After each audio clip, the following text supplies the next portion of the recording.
But come here, Jerry. You know what I think? I have written a play, right? I have written a play, and I think it's an Indian, because it's an unusual play, and it's on in Oma for 3 nights next week. Yes, what's it called? It's called The Chronicles of Elvis Gonigle. Great title. And, that's the title of it. It's called The Chronicles of Elvis Gonigle. Yeah. And we're actually going to put it on the 35th anniversary of Elvis's death. Yes.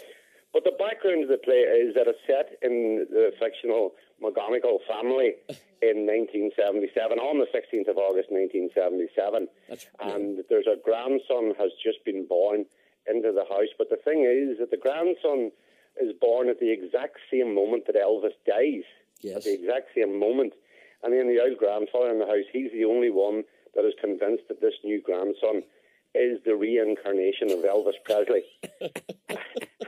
It has just about every element of the theatre thrown into it, and elements that shouldn't be in it. And that's why I think it's an Indian, because there's stuff in there that really shouldn't be in a play. Okay, but so I thought to hell with it. Where's it on? It's going to be in the Strull Arts Centre. Oh, lovely. For 3 nights next week. That's Thursday, Friday and Saturday. And as I say, the Thursday that we open is actually Elvis's 35th anniversary.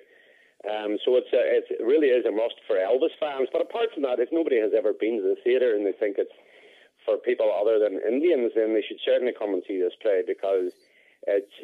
I mean, if I went to see it, if I hadn't written it, I would have thought, what in the name of God is going on here? So I just didn't abide by any of the rules that theatre people would say that you have to stick to, like don't turn your back to the audience. I said, to hell with it, we're just going to go for everything. So that's what we've done. We've thrown in music as well and all sorts of stuff. It's just packed. That's why I think it's an Indian. So anybody who would like to come along and see it, whether you're Elvis fans or not, you're in for a great night. And I'm going to record it and just see if people do think it's an Indian. All right, well, I wish you up a wee bit. I hope it's very successful for you. And you know, it's interesting in the title. It brings up something that was often discussed in this programme.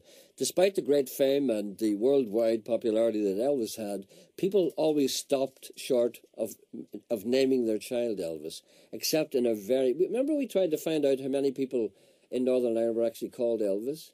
I don't think we actually even came up with... None. Oh, no, Jerry, I have one. There's one lives in Oma. Are you serious? And what's his name? I'm 90% sure. Are you sure it's not a nickname? Young lad. Sure it's not a nickname? No. Just like in the play, his father or his grandfather is a huge fan of Elvis, and he was determined to make sure that the son or grandson was going to be named Elvis. See, and that's where I got a wee bit of the story out of. Obviously, you make plays or write plays from your own experiences. And I'm nearly sure that I met a young lad maybe 20 years ago, and his name was Elvis. Well, we need to find that out, because we tried to find one and we couldn't. And if indeed I'll do my best. He certainly wasn't Elvis McGonigle, but it wasn't too far from that. You know what I mean? I'm 90% sure. If I get it confirmed, I'll ring you when you come back, because I know you're away to do the Lord's work now for 3 weeks. Indeed, yeah. He has called me. He has called you. Elvis McGuckian. That would be good, wouldn't it? McGuckian would be good, wouldn't it? Elvis McGuckian. Yeah, but because there was McGonigle families all around him, and especially a very famous guy by the name of RDG. I don't know if you've ever heard of him. I knew RDG, of course. Did you know RD? Oh, I lived in Oma. Oh, that's right. You lived in Oma at a time when RD would have been at his peak, really. Yeah, I used to play with Frankie McBride. Frankie McBride, you're joking. I used to play in his band, and I used to stay there 4 or 5 days a week, for about a year.